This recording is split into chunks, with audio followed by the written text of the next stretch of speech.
A Picture Book of Martin Luther King, Jr.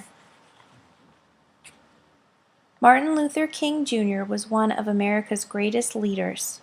He was a powerful speaker, and he spoke out against laws which kept black people out of many schools and jobs.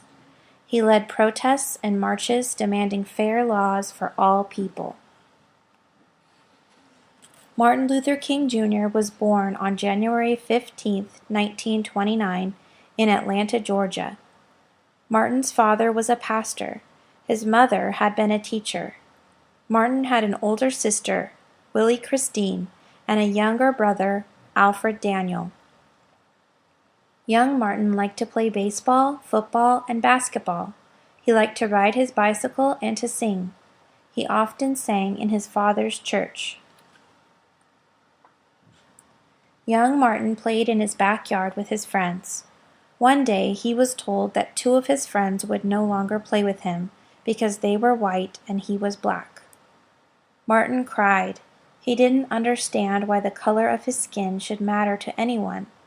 Martin's mother told him that many years ago, black people were brought in chains to America and sold as slaves.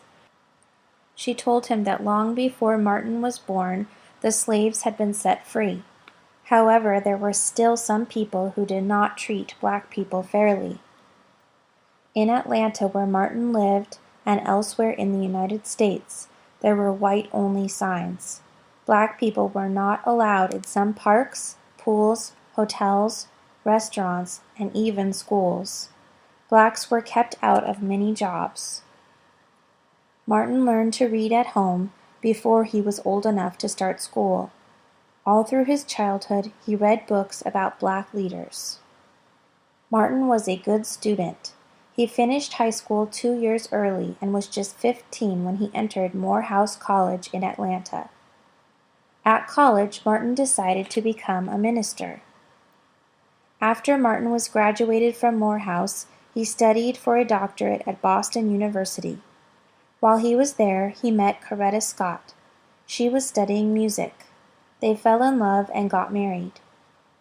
In 1954, Martin Luther King, Jr. began his first job as a pastor in Montgomery, Alabama. The next year, Rosa Parks, a black woman, was arrested in Montgomery. She had been sitting just behind the white-only section on a bus. When all the seats in that section were taken, the driver told her to get up so a white man could have her seat. Rosa Parks refused. Dr. Luther King, Jr. led a protest.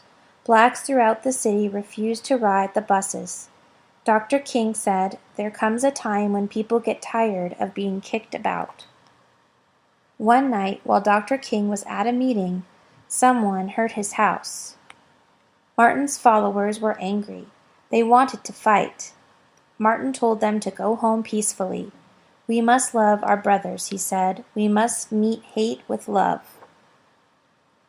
The bus protest lasted almost a year. When it ended, there were no more white-only sections on the bus.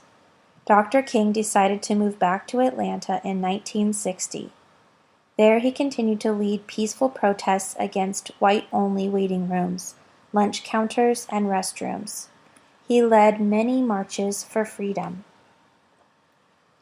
In 1963, Dr. King led the biggest march of all, the March on Washington.